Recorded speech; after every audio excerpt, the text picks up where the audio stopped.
नंद लाला भजो मुरली मनोहर नंद लाला भजो गिरिधर गोविंद गोपाला भजो गिरिधर गोविंद गोपाला भजो मुरली मनोहर नंद लाला भजो मुरली मनोहर नंद लाला भजो गिरिधर गोविंद गोपाला भजो गिरिधर गोविंद गोपाला बोलिए वृंदावन बिहारी लाल की जय जय श्री राधे जय जय श्री राधे। सभी भक्तों से निवेदन, बहुत एकाग्रचित होकर सत्संग के प्रत्येक शब्द को पूरी एकाग्रता के साथ हृदयंगम करने का पूरा प्रयत्न कीजिए। आप और हम सब लोगों को एक अपॉर्चुनिटी मिली। किस चीज की अपॉर्चुनिटी मिली? भगवत प्राप्ति की। लेकिन आप कहां उलझे रहे? पूरा जीवन गुजर गया। सबको एक अपॉर्चुनिटी मिली। कोई नहीं कह सकता कि मुझे अपॉर्चुनिटी नहीं मिली। लेकिन हम कभी ये समझ ही नहीं पाए कि इस देह में आकर सबसे इंपॉर्टेंट कार्य हमारे लिए क्या है।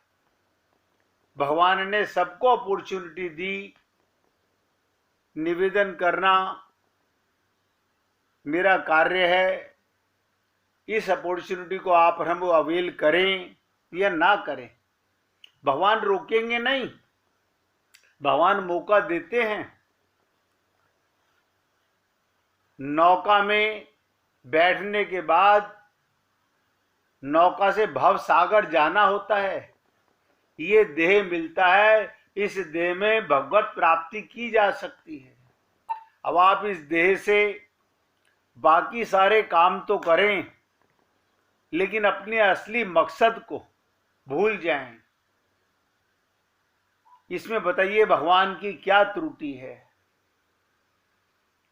जब कैकेयी ने पूछा प्रभु राम से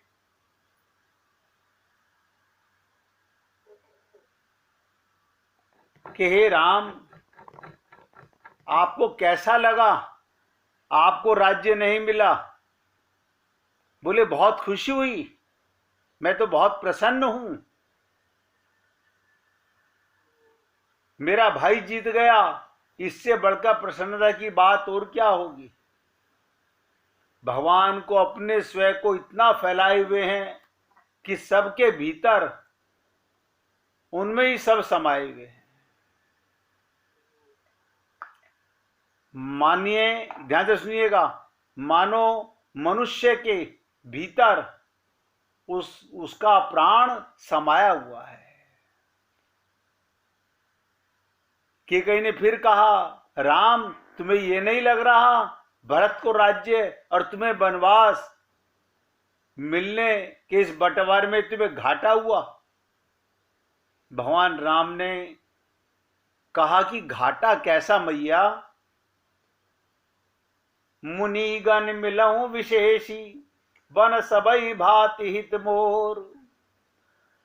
तेही मैं पितु आयसु बहुरी समंत जननी तोर। भगवान राम की कुंडली में ज्योतिषी लोग कहते हैं मंगल का दोष, और वो भगवान क्या कहते हैं, आज ब्रह्म कितने अनुकूल हो गए जो मुझे इतना बड़ा लाभ मिला। आप सोचिए, आप और हम लोगों की बुद्धि क्या कहती है। 4 पैसे की कमाई, 4 पैसे का फायदा, बस इसी में पूरा जीवन गुजार दिया, मिट्टी बटोरने में। यानी राम को इतना सुख मिल रहा है। अब आप सोचिए इसका अभिप्राय क्या। एक और काल, एक और कर्म, स्वभाव और गुण के प्रतिकूल आप और हम सब लोग दुखी हैं। काल के कारण, कर्म के कारण, स्वभाव के कारण और गुणों के कारण।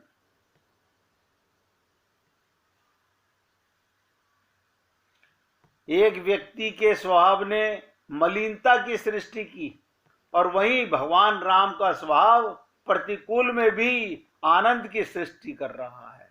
कितना भी कठिन जीवन में समय आए, कठिन होता नहीं है। आप बताओ, आत्मा को काहे का कष्ट है, और आप और हम लोग सारा दिन कष्ट में रहते हैं। क्यों? हम होश में नहीं रहते, इसलिए आत्मज्ञान नहीं रहता। कष्ट तो शरीर के आ रहे हैं, मन के कष्ट हैं, बुद्धि के कष्ट हैं। आत्मा पर कोई कष्ट कभी आया ही नहीं। भगवान ने गीता में स्पष्ट किया, आत्मा को ना कोई मार सकता है, ना कोई जला सकता है, ना कोई डुबो सकता है, लेकिन हमें आत्मज्ञान हो तब ना।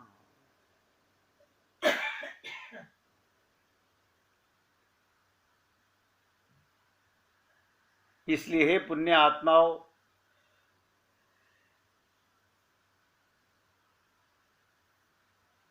कल भी आपसे निवेदन किया गया, रामचरितमानस में तुलसीदास जी स्वभाव जन्य दुख के स्वरूप को हमने अपनी आदतों के अनुसार दुख बढ़ा रखे हैं,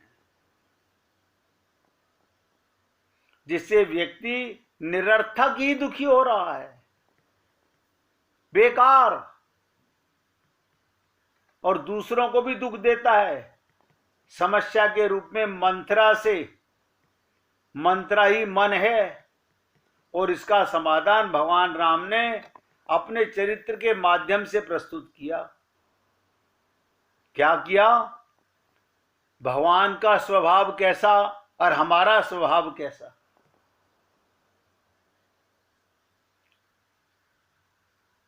वो स्वयं की संकीर्णता को हमारे जीवन में राम राज्य की स्थापना नहीं होने देते। हम अपने जीवन में भगवान राम का अनुभव नहीं होने देते। क्यों? हमारा मन 24 घंटे काया और माया में फंसा रहता है। 24 घंटे। कल राजकुमार जी और अशोक जी के साथ में जाने का मौका मिला। 7-8 घंटे मेरे साथ रहे। मैंने उनसे यही निवेदन किया, समय सबको बराबर मिला हुआ है। कोई नहीं कह सकता कि 24 घंटे नहीं, मेरे को 23 घंटे, मेरे को 20 घंटे मिले। सबका दिन 24 घंटे का है, सबका सप्ताह 7 दिन का है, सबका महीना बराबर है, लेकिन जागना तो तुम्हारे हाथ में है। अब मैं आपसे फिर आगे निवेदन करता हूं कि मनुष्य जीवन की मूलभूत समस्या दुख है। सबसे बड़ी समस्या क्या? दुख। जिससे पूछो, गुरु नानक जी ने कहा कि नानक दुखिया सब संसारा, वही सुखी जो नाम आधारा। नाम का सहारा, गुरु और प्रभु का सहारा लेगा, वो सदा सुखी रहेगा। जो मन का गुलाम रहेगा, माया का गुलाम रहेगा, काया का गुलाम रहेगा, अंधकार का गुलाम रहेगा, अज्ञान का गुलाम रहेगा, उसने अपने सर पर दुखों का टोकरा रखा हुआ है। अब ध्यान से सुनिएगा, इसका मूलभूत क्या है जिसके कारण व्यक्ति दुखी होता है? इसे रामचरितमानस के विभिन्न पात्रों के माध्यम से प्रस्तुत किया गया और उसका समाधान देने की चेष्टा की गई कि किस प्रकार, अब एक एक शब्द पे ध्यान देना, मन की स्थिति में या किस प्रकार की समस्या आने पर कौन सा उपाय स्वीकार करना चाहिए। जैसे हर बदन के दर्द की अलग दवा होती है, ऐसे ही समस्याओं का समाधान भी अलग अलग है। काल का, कर्म का, गुण का, व्यक्ति के जीवन में दुख आते ही हैं, पर इन सारे दुखों में व्यक्ति, ध्यान से सुनो, काल का दुख, कर्म का दुख और गुणों के दुख तो सबके जीवन में आते हैं।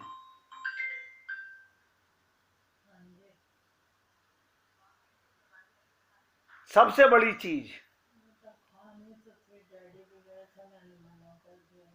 सारे दुखों में व्यक्ति के जीवन में अपने स्वभाव से होने वाले दुख का बड़ा विचित्र है। यानी हमने खुद ही बनाए हैं दुखों का।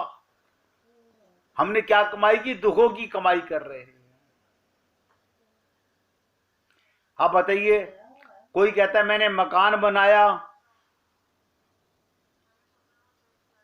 कल मकान गिरेगा तो दुख किसको होगा? धन कमाया, धन जाएगा तो किसका होगा? हमने निर्माण किया है दुखों का। ये हमारा स्वभाव बन चुका है। हमें लगता है हम सुख बढ़ा रहे हैं, लेकिन सुख नहीं बढ़ा रहे।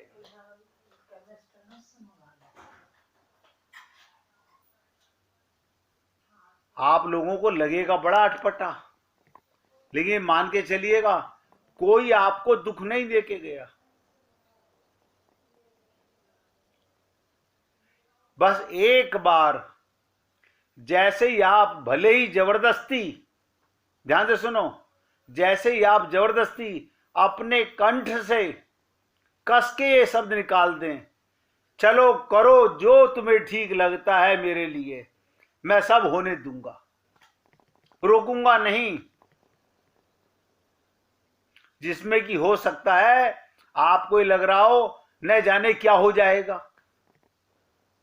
कहीं ऐसा तो नहीं हो जाएगा, कहीं ये तो नहीं छिन जाएगा, कहीं प्राण संकट में तो नहीं आ जाएंगे, कहीं मैं सड़क पर तो नहीं आ जाऊंगा, कहीं मेरे प्रिय विषय मुझसे विलग तो नहीं हो जाएंगे, कहीं मेरे प्राण सम्मान संबंधी मुझसे दूर तो नहीं हो जाएंगे, कहीं मेरे जीने की सारी वजह खत्म तो नहीं हो जाएगी।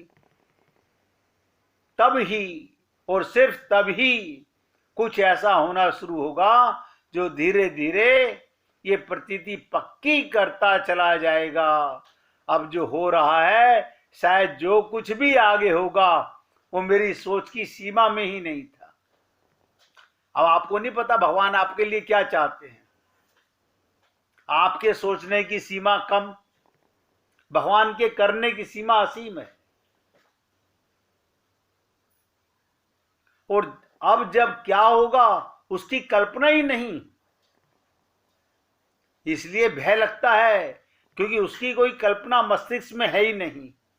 उसके बावजूद राजी हो के कहना, इससे बड़ी बहादुरी कोई नहीं है। जैसे हनुमान जी ने लंका जलाने के प्रसंग में लिखा है, हनुमान जी ने लंका जलाने के प्रसंग में लिखा, हरि प्रेरित तेहि अवसर मरुत चले 49। जैसे ही हजारों लाखों शक्तियां लग जाएंगी हमें वो देने में और वहां पहुंचाने में, जिसके लिए ये हमारा मानव जन्म हुआ है, वो पहाड़ की चोटी से आंख खोल के बिना किसी रस्सी आदि के सहारे के अंधी छलांग लगाने के जैसे है। लेकिन ये पक्की गारंटी है, नीचे गिरने नहीं पाओगे। बस साथ में एक काम करना पड़ेगा। वो क्या? राम जपू राम जपू राम जपू बावरे। अब राम का जाप कौन करे? चित्त में राम को कौन रखे? आप सोचिए, हनुमान जी ने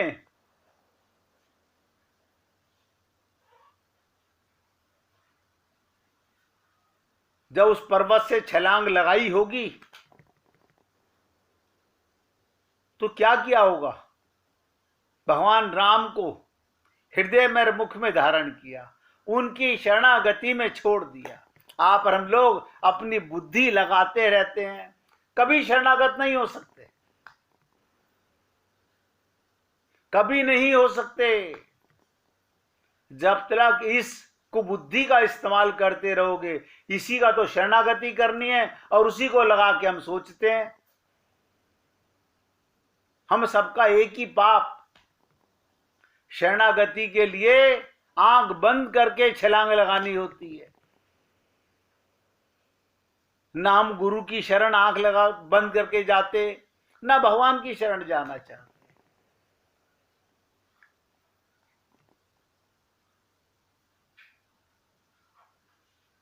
बस जैसे ही आपने बिना किसी रस्सी आदि के सहारे अंधी छलांग लगाने के जैसा है।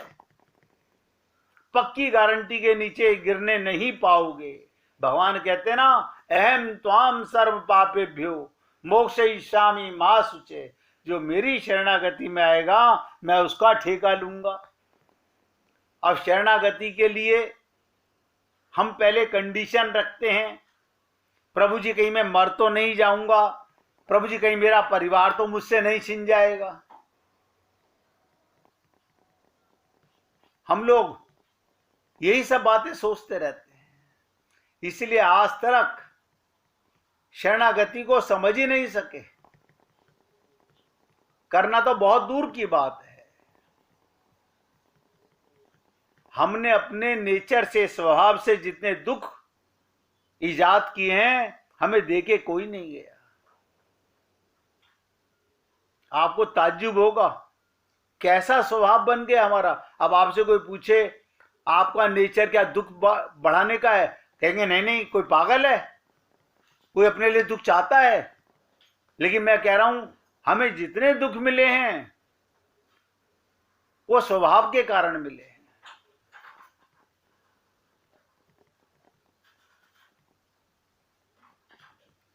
और उसका निर्माण हम स्वयं करते हैं। वैसे ये सोचकर बड़ा अटपटा लगता है कि दुख को व्यक्ति नहीं चाहता। ध्यान दो, बड़ा अटपटा लगेगा। उसे न केवल स्वीकार करता है बल्कि अपने स्वयं के लिए उस दुख का निर्माण भी करता है।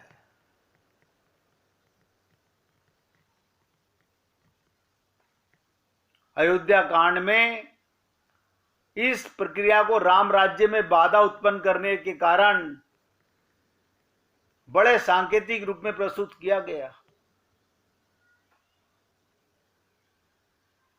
कैसा परिवर्तन हुआ, अंततः उसकी अंतिम परिणति किस प्रकार राम राज्य की स्थापना के रूप में, यह संकेत भी रामचरितमानस से मिलता है।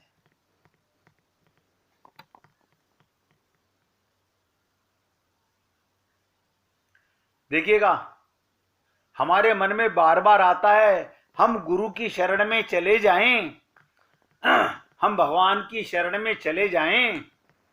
हाँ, आता है। तभी हमारा मन, हमारी बुद्धि मंथरा बन के सामने आ जाती है। बस ये काम कर लें फिर चले जाएंगे, बस ये काम कर लें फिर हम चले जाएंगे। यानी हम लोग शरणागति जाने से पहले अपने मन की मानते हैं। यही तो मंत्र है। और मैं आप सब लोगों से पूछ रहा हूं, आपने खूब रामायण पढ़ी सुनी होगी, कभी मन में ये बातें आई हैं आपके कि हमारा मन ही मंथरा है?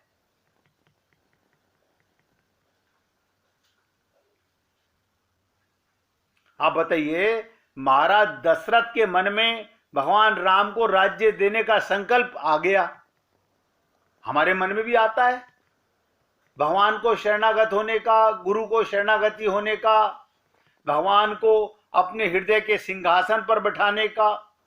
तभी वहां मंत्रा एक ऐसी पात्र है जो इस संकल्प को सुनकर दुखी हो जाती है। मन दुखी हो जाता है, हे राम, अभी तक तो ये मेरा गुलाम था, अब ये मेरी नहीं सुनेगा। और हम सबके जीवन में मंत्रा कामयाब हो जाती है।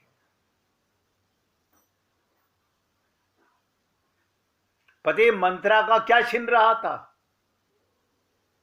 यही दुखी मंत्रा के स्वभाव का परिचायक है, जो मैंने कहा कई बार सुनने को मिलेगा, पर सुख दे की जरनी सोई छई, कुष्ठ दुष्टता मन कुटिलाई। ये प्रसंग बहुत बार सुनने को मिलेगा। पूरी पंक्ति को दृष्टि से देखें। जो रोगों में भी एक प्रकार का क्रम दिखाई देता है। कुछ रोग ऐसे होते हैं जिसके लिए रोगी सहानुभूति के पात्र हो जाते हैं। शरीर के संबंध में कुछ ऐसे भी रोग हैं, वो जिस व्यक्ति को हो जाता है उस व्यक्ति से लोग घृणा करने लगते हैं। ध्यान से सुनिएगा। शरीर के संबंध में कुछ ऐसे भी रोग हैं, जिस व्यक्ति को हो जाते हैं उससे व्यक्ति घृणा करने लगते हैं और उसे दूर भागने की चेष्टा करते हैं। इसी तरह मन के विविध रोगों के संदर्भ में भी ऐसा क्रम है, जो मैं आपके सामने निवेदन करने जा रहा हूं। मन के सारे रोग व्यक्ति के लिए बड़े घातक हैं। मन आपका और मन ने आपके लिए रोग पैदा कर दिए। और कुछ रोग तो ऐसे हैं, अपने लिए नहीं सारे समाज के लिए दुख की दृष्टि करने वाले होते हैं।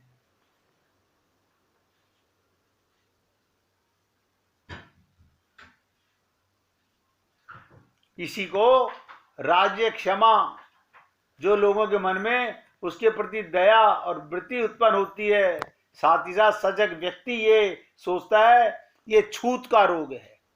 आप बताइए ये छूत का रोग क्या है? उसके पास आप नहीं जाते। जब भी कोरोना आया था तो आप सब बहुत अच्छी प्रकार भली भांति जानते हैं, डॉक्टर भी हाथ नहीं लगाता था। डॉक्टर भी हाथ नहीं लगाता था।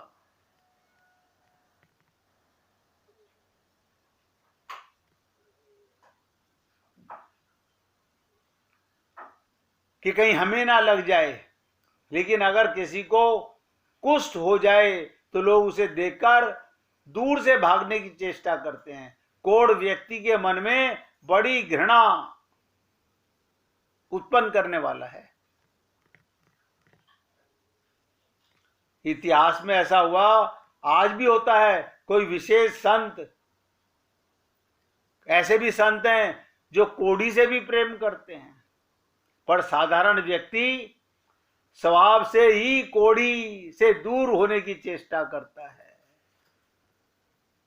अगर आपके दरवाजे पर भगवान कोढ़ी का रूप धर के आ जाएं, तो भगवान को भी डंडा मार के भगा देंगे।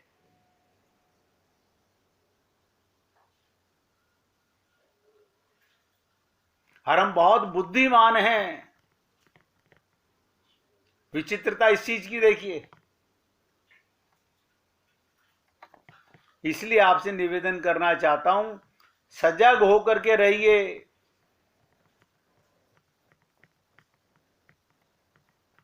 कल राजकुमार जी और अशोक जी से मिलकर के मुझे ऐसा लगा कि जो मैं चाह रहा हूं जो जागृति होनी चाहिए वो हो नहीं पा रही है। हमें नहीं पता हमें एक साथ साधना करने का मौका मिलेगा, कब मिलेगा, मिलेगा कि नहीं मिलेगा। क्यों? हर व्यक्ति के परिवार में कोई ना कोई अड़चन ये जीवन भर रहेगी, जीवन भर रहेगी।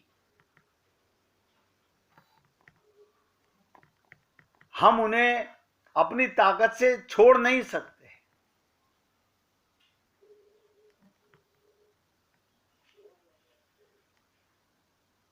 इसलिए मेरे मन में आया कि होली के बाद सप्ताह में एक दिन आपके साथ सत्संग में ही साधना के क्रम को चलाने का मेरे मन में भाव आया है